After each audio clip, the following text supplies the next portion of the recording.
So hi my dear, welcome back to our channel जिसका नाम है किक क्लासेस। आज के इस वीडियो में हम लोग लाइफ प्रोसेस का पार्ट 2 जिसमें कौन सा टॉपिक कवर करने वाले अगर आप पूछोगे तो उसका नाम है डाइजेशन।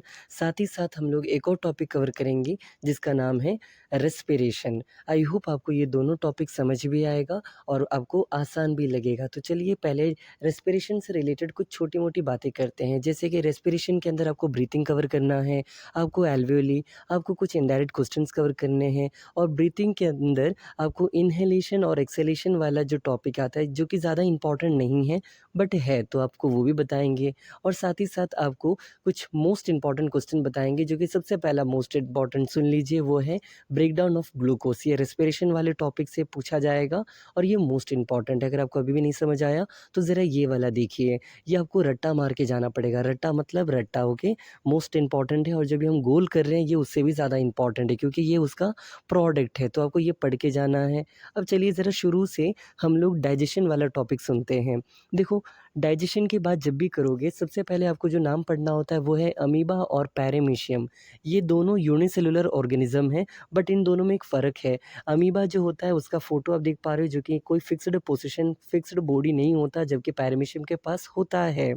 ये है अमीबा का डाइजेशन। इसमें आपको 2 नाम पढ़ना पड़ेगा, एक है स्यूडोपोडिया और एक है फूड वैक्यूल। ये दोनों अमीबा वाले टॉपिक से कन्फर्म पूछेगा और ये 5 स्टेप्स होता है डाइजेशन के, जो कि नीचे लिखा हुआ है नंबरिंग कर।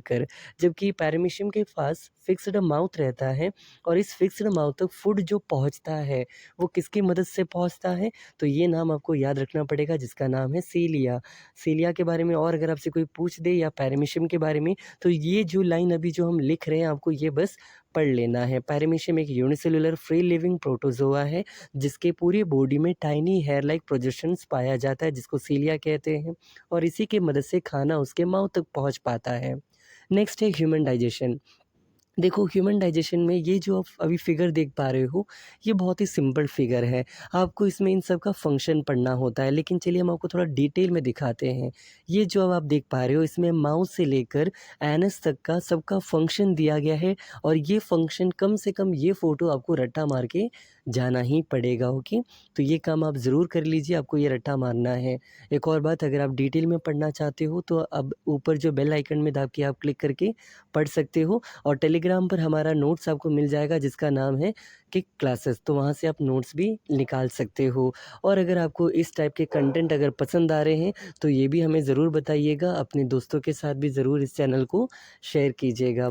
तो चलिए अब टॉपिक की ओर बढ़ते हैं। देखो, टॉपिक में अगर हम लोग आते हैं तो सबसे पहले ह्यूमन डाइजेशन में कुछ फंक्शंस ऐसे हैं जो आपको पढ़ के जाना होता है। कौन-कौन से फंक्शन? सबसे पहला सलाइवा या तो सलिवरी अमेलेस का फंक्शन, पेरिस्टाल्टिक मूवमेंट के बारे में आपको पढ़ के जाना होता है। गैस्ट्रिक जूस जो कि 3 तरह के होते हैं, पेप्सिन, म्यूकस, एचसीएल, इनके बारे में पढ़ना होता है। इंटेस्टाइनल जूस क्या है आपको इसके बारे में पढ़ना है। कुछ एंजाइम्स जैसे कि ट्रिप्सिन, पेप्सिन और एक और है जिसका नाम है सलिवरी अमेलेस, इसके बारे में पढ़ना है और एनल स्पिंचर मसल के बारे में पढ़ना है। अगेन आई होप आपको ये सब चीज़ें समझ आ रही है। नेक्स्ट है कुछ मोस्ट इम्पॉर्टेंट क्वेश्चन जो कि डाइजेशन वाले टॉपिक से पूछा जाता है। तो सबसे पहला सवाल है, with the help of suitable diagram या तो figure explain human digestive system. आपको सबसे पहले ये पूछेगा कि ह्यूमन डाइजेस्टिव सिस्टम को एक्सप्लेन करो और ये 5 मार्क का पूछा जाएगा। Second question, write down the function. जैसे कि अभी हमने आपको बोला, चाहे वो इंटेस्टाइनल जूस हो, चाहे वो बाइल जूस हो, चाहे वो पैंक्रियास हो, चाहे वो पैंक्रियाटिक जूस हो, सबका फंक्शन आपको आना चाहिए। Next, why herbivores take more time. खाना पचाने में ज़्यादा टाइम क्यों लगता है हेर्बीवोरस को और कार्निवोरस को कम टाइम लगता है, रीज़न बताइए। और एक और सवाल है, कोई भी खाना जो आपको पसंद है वो दिखते हो तो आपके मुंह में पानी आता है, बताइए क्यों। नेक्स्ट है कुछ मोस्ट इंपॉर्टेंट क्वेश्चन जो कि रेस्पिरेशन वाले टॉपिक से पूछा जाएगा। सबसे पहला, ब्रेकडाउन ऑफ ग्लूकोज, जो भी थोड़ी देर पहले हमने आपको बोला था रट्टा मारने के लिए, ये आपको पढ़ लेना है। नेक्स्ट है क्वेश्चन नंबर 2, अगर आप देखोगे तो वो है राइट ए नोट ऑन, किस चीज़ के बारे में, तो एल्वियोली के बारे में। वेरी इंपॉर्टेंट, आपको कम से कम 3-4 लाइन लिखना आना चाहिए। थर्ड क्वेश्चन, डिफ्रेंशिएट करो आयरोबिक और अनायरोबिक रेस्पिरेशन के बीच में। ये भी वेरी इंपॉर्टेंट है, कम से कम आपको 3-3 4-4 डिफरेंस आना चाहिए।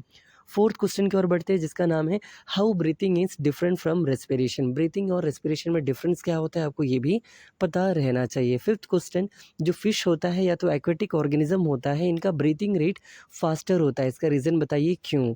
Six question, why not to sleep. रात के समय पेड़ के नीचे क्यों नहीं सोना चाहिए, ऐसा क्यों कहा जाता है, ये भी इंपॉर्टेंट है। एंड द लास्ट क्वेश्चन जो 7 नंबर पर है वो है what is called fermentation. Fermentation क्या होता है, तो अगर आप एनसीईआरटी में ब्रेकडाउन ऑफ ग्लूकोज वाले टॉपिक में आओगे, उसी फिगर के नीचे फर्मेंटेशन का डेफिनेशन है, ज़रा एनसीईआरटी खोलिए और इसको डेफिनेशन को रट लीजिए क्योंकि ये भी आने की संभावना है। और इस तरह हम लोग डाइजेशन और रेस्पिरेशन दोनों के मोस्ट इम्पॉर्टेंट क्वेश्चन को डिस्कस कर चुके हैं।